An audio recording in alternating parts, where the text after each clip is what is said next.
public health, that's one of our primary roles. At Bryant-Webster Dual Language K-8. Keeping our kids and our teachers safe and healthy. School nurse Eileen Schwartz has a lot more kids to keep healthy than was expected. You start the school year and you think maybe you're going to have, 370 students, and then within the first month and a half of school you have an additional 50 or 60 students.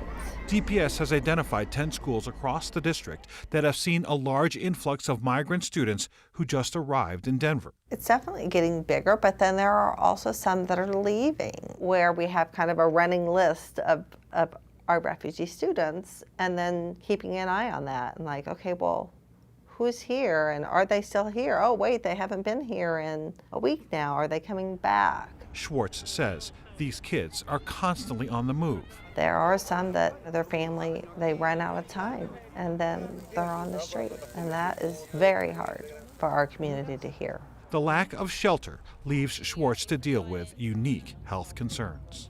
For me, like yesterday, a teacher just reached out at the end of the school day with concern about, hey, maybe the student had frostbite. And, I was like, oh my gosh, yeah, that is another thing that needs to be on our radar, because these kids are spending the night, some of them outside. Stuff like that, where you're going through your emotions, doing your thing, and then you just get an email and you think like,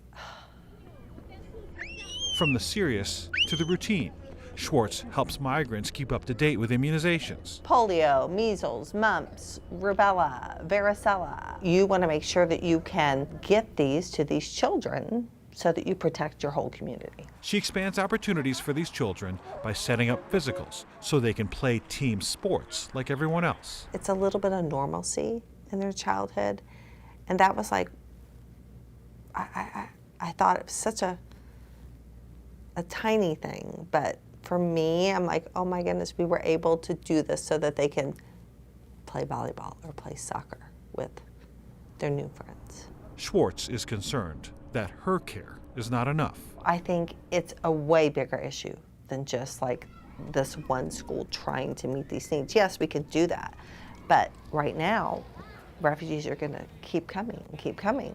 How do you sustain that? At a school helping migrant students, Schwartz says she's the one learning a lesson. It's very hard. It's very hard. And you try not to take that home with you, but it offers a whole different perspective on wants and needs. Schwartz says one of the things she loves about working with migrant students is that they are so appreciative of the help they receive. She points out that there are a lot of people in the community supporting this population, and she is just one of them. Steve, Jenny. That little moment about the child who maybe was sleeping outside, she didn't even think about it. When I think of a school nurse, I'm thinking of tummy aches, broken arms on the playground. I'm not thinking about frostbite. Yeah. At this time of year, especially. Right. Yeah, and DPS schools, they already have a lot of issues to deal with the population that's there already, and then you add in the component of these migrant families that are coming in and they have no resources, sometimes no status, they don't really know anybody, and they really rely on the school for services and support from people like Schwartz. It's like their hub, their community Yep. hub. Like giving them vaccines so they can hang out, play sports with their friends. Yeah. Just something you don't even think about. Things that people take for granted often. Yeah. Right. Nelson, thank you. You're welcome.